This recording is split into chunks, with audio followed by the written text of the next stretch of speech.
Today let us understand more about preventive heart care. आप जानते होंगे कि आजकल कोरोनरी आर्टरी डिजीज़ यानी कि हार्ट अटैक और हार्ट प्रॉब्लम्स बहुत ही बढ़ रहे हैं, हर जगह बढ़ रहे हैं। हिंदुस्तान में बढ़ रहे हैं, हिंदुस्तान के बाहर भी बढ़ रहे हैं। और क्यों बढ़ रहे हैं, उसमें दो चीज़ों का महत्व है। एक तो वो कम उम्र में होने लगे हैं। जब मैं डॉक्टर बनी थी अराउंड 30 years बैक, तो most of the patients were above 50-55। एक बार ऐसा हुआ था कि हमारे अस्पताल में 35 year patient got admitted with a heart problem. तो हमारे जो सीनियर डॉक्टर थे वो हम सब स्टूडेंट्स को उसे देखने के लिए ले गए। और आजकल जब आप देखेंगे तो कोई भी आईसीसीयू में, कोई भी हॉस्पिटल में 40% पेशेंट्स आर अंडर 40। तो कम उम्र में जब हार्ट अटैक होते हैं तो बहुत ही फिजिकल, साइकोलॉजिकल और सोशल प्रॉब्लम बढ़ जाता है। तो क्या आप नहीं चाहते हैं कि हमें हृदय रोग से बचना चाहिए?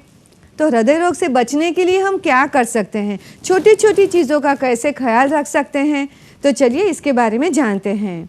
If you want to remain away और delay your heart problems, always eat healthy. जब भी आप खाना खाते हैं तो बैलेंस की तरफ ध्यान दें। ज़्यादा सब्जी खाए, ज़्यादा फल ले, ज़्यादा फाइबर वाला खाना खाए और ज़्यादा प्रोटीन ले, मगर फैटी फूड कम खाए, तला हुआ खाना कम खाए, ट्रांस फैट वाला कम खाए, ताकि आपका कोलेस्ट्रॉल कंट्रोल में रहे। जब आप कम चर्बी वाला खाना खाते हैं तो पूरे शरीर को बहुत फ़ायदा होता है। आजकल तो फैट को कैंसर, आर्थराइटिस और बहुत सारी बीमारियों के साथ जुड़ा गया है। तो eat less fatty food, eat less sugar and eat less salt also, because when you eat more salt तो ब्लड प्रेशर के चांसेस बढ़ते हैं और बढ़ती हुई उम्र के साथ ब्लड प्रेशर वैसे भी जल्दी बढ़ जाता है। तो आपको ख्याल रखना है कि शुगर कम खाना है, सॉल्ट कम खाना है और बैलेंस खाना खाना है और चर्बी वाला खाना कम खाना है। दूसरी, आप लोगों ने हाई ब्लड प्रेशर के बारे में तो सुना ही होगा, उसे हाइपरटेंशन भी कहते हैं। आजकल काफ़ी लोगों को ये हो भी जाता है। कहा जाता है कि 40 की उम्र के बाद कम से कम 20% लोगों को हाई ब्लड प्रेशर होता है, मगर 50% लोगों को इसके बारे में मालूम भी नहीं होता है। तो ये हाइपरटेंशन का मतलब ये नहीं है कि जब टेंशन होता है तभी हाइपरटेंशन होता है। काफ़ी बार ऐसा होता है कि डॉक्टर के पास आप गए हैं कोई और तकलीफ़ के साथ, फिर रूटीन ब्लड प्रेशर चेक हुआ, फिर आपको डॉक्टर बोलेंगे कि आपका बीपी 150-100 है, बहुत हाई है, आपको हाइपरटेंशन है। फिर आप जवाब देते हैं मुझे कोई टेंशन नहीं है, मुझे तो ब्लड प्रेशर हो ही नहीं सकता है, मुझे तो सर भी नहीं दुखता है, कुछ भी तकलीफ़ नहीं है। तो मुझे आपको बताने दीजिए कि हाइपरटेंशन का मतलब ये नहीं कि टेंशन से होता है। हाइपरटेंशन मतलब उसकी कोई साइन सिम्टम्स भी नहीं होती है। उसीलिए हाइपरटेंशन या तो हाई ब्लड प्रेशर को साइलेंट किलर कहते हैं। मतलब उससे कोई तकलीफ़ नहीं होती है, मगर अंदर ही अंदर हमारे शरीर में बहुत तकलीफ़ करता है। हमारे दिमाग में, हमारे ब्रेन में प्रॉब्लम हो सकता है, हमारे हार्ट में हार्ट अटैक के चांसेस बढ़ सकते हैं, किडनी डैमेज हो सकती है, रेटिना डैमेज होकर ब्लाइंडनेस भी हो सकती है। तो ये साइलेंट किलर से बचना बहुत ही इम्पॉर्टेंट है। ये साइलेंट किलर होने के कॉजेज़ क्या है, हाइपरटेंशन के कॉजेज़ क्या है? तो एक है genetics.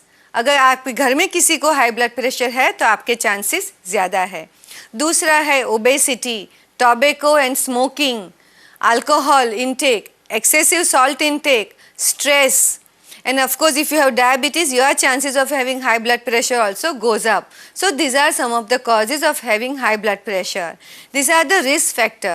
If you are having more than 1 or 2 risk factor, go back to your doctor and check your blood pressure. Even otherwise, after the age of 30, everyone must check blood pressure every 6 months.